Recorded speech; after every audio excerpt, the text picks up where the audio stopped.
Hello and welcome to CNN 10. I'm Allison Chinchar, filling in for Coy just for today. He's actually out on the West Coast shooting some special content for later this summer. So if you're in Las Cruces, New Mexico today, you might see his bald head out and about.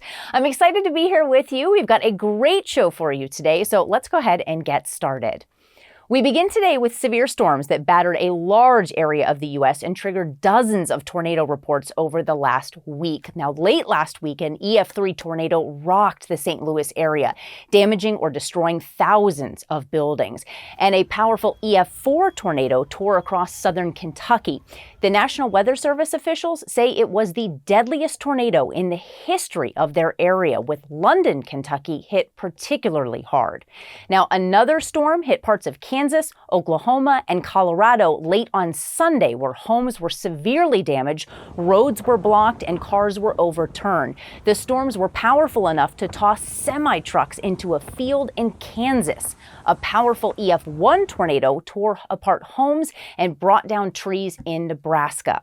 We went into the bathtub and then put pillows and blankets, and I just laid on top of my daughter so that if anything came through, I would hopefully get me and not her. It sounded like a train, basically, and just really windy, and then you could hear stuff hitting against like the house. More tornadoes touched down as the severe weather pattern continued earlier in the week, battering homes and power lines in the small city of Plevna, Kansas. Now, thankfully, no one was injured there, and as the severe weather moved east, millions of people in parts of the Mississippi, Ohio, and Tennessee valleys braced for new rounds of storms as they were still cleaning up debris from the previous storms.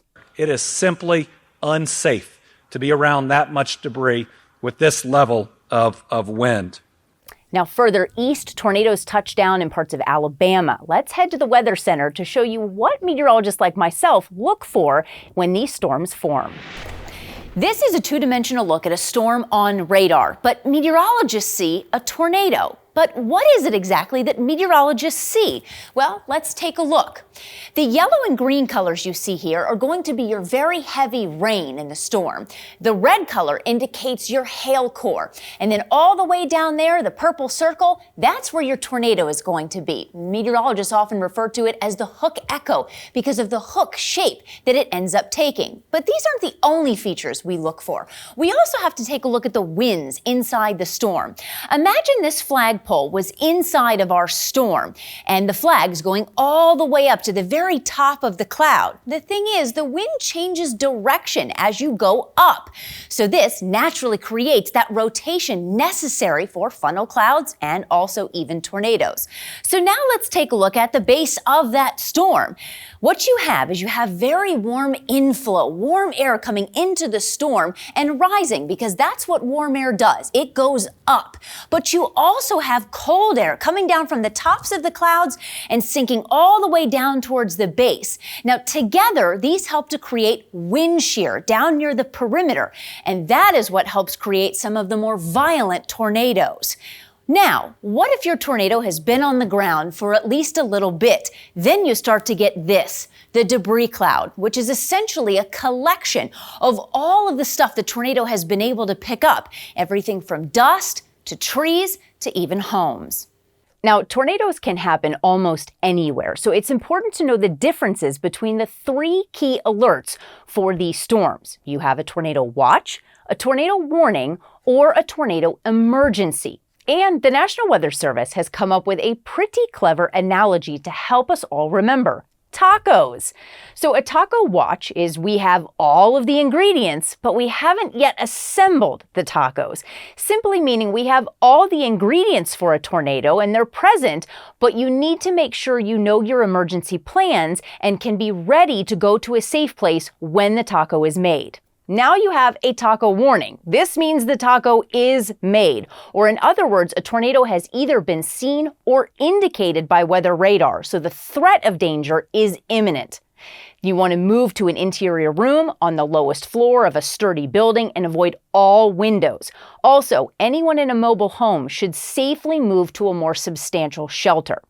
And the third and highest alert level is a tornado emergency. Now, no tacos here, but this alert is reserved for rare situations. It's issued when a confirmed and violent tornado poses a substantial risk to life and property, and it means it's time to take shelter immediately, preferably underground.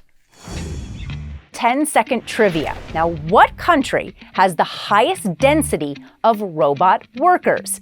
Is it Japan, China, Germany, or South Korea? Your answer here is South Korea, currently home to over 1,000 industrial robots per 10,000 employees in the manufacturing industry. Engineers at the Massachusetts Institute of Technology, better known as MIT, have just created a tiny robot the size of an AirPod. Kind of like an insect, it moves by hopping and weighs less than a paperclip, with a spring-loaded leg and 4 flapping wings. Here's how it works.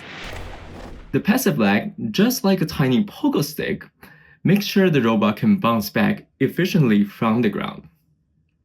On the other hand, the flapping wing modules ensure the robot stay upright for stability.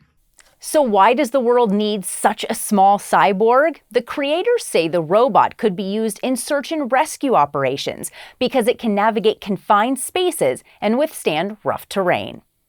It's official. Flag football will be making its debut in the 2028 Los Angeles Olympics, and you may be seeing some of the biggest names in the NFL representing the U.S. in the sport. Flag football is the no-contact version of American football that swaps tackles for grabbing flags the opponents are wearing. While the International Olympic Committee approved the inclusion of the sport back in 2023, the NFL just voted to allow a maximum of 1 player per NFL team to go for the flag football gold. Plus, each club's designated international athlete will be able to play for his country. And the Olympic flag football competition will also include women's teams. Now to South Korea, where a trip to the nation's largest fish market can be an overwhelming sensory experience. There are rows of hundreds of vendors, a wide variety of live seafood, and a whole lot of smells. Luckily, our Lilit Marcus went there to give us some tips on making the most of a visit. We are in Noryanjin, which is the oldest and biggest fish market in Seoul. Think of it as like a giant mall, but the only thing you can buy is live fish and shellfish. It's just bigger. It's way bigger. There's much more variety to that. It's fresher, I believe so. Noryanjin originally was opened in 1927, but it moved here to this location in the 1970s, which is where it's been ever since. 찌 같은 거를 많이 궁금해 하시는데 이제 골고루 한 번씩 뭐 여러 가지로 한 번씩 드셔보시는 것도 괜찮을 것 같아요.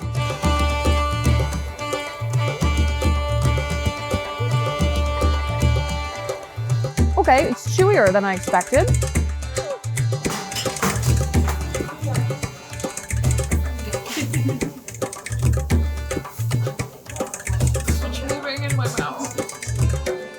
A couple things that you should know if you come here. First of all the fish is live. So that means you can pick it out and then take it upstairs and have someone cook it right there so that you can eat it. It's about as fresh as it gets. You're also totally welcome to haggle. In fact, they kind of expect it.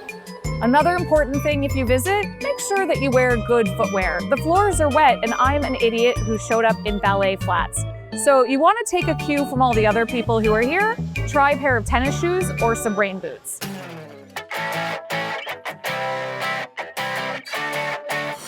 Today's story of getting a 10 out of 10 goes to a school resource officer doing a good deed for a student in need. Officer Brett Boyer noticed one of his high school seniors was due for an upgrade. Sean Merritt was born with cerebral palsy and relies on an electric wheelchair to get around. But that chair had seen better days, and Boyer decided to take action. I went out and talked to some of my good friends and people of the neighborhood and the community and explained the situation. And before I could get past Sean Merritt, which is Sean's name, they were all in. The community rallied to raise money, and by senior scholarship night, Boyer surprised the graduating senior with a new wheelchair, complete with upgraded features and even Bluetooth speakers. a gift Merritt says will remind him of home as it helps him transition to college life in the fall. All right, superstars, it's time to send out a shout out to Mr. O and all of the Patriots at Colonia Middle School in Colonia, New Jersey. Thanks for spending part of your day with us, and thank you all for letting me spend the day with you. Coy will be back tomorrow to finish out the rest of the week. It's been a blast getting to fill in and host the best 10 minutes in news. Have a great day, everyone.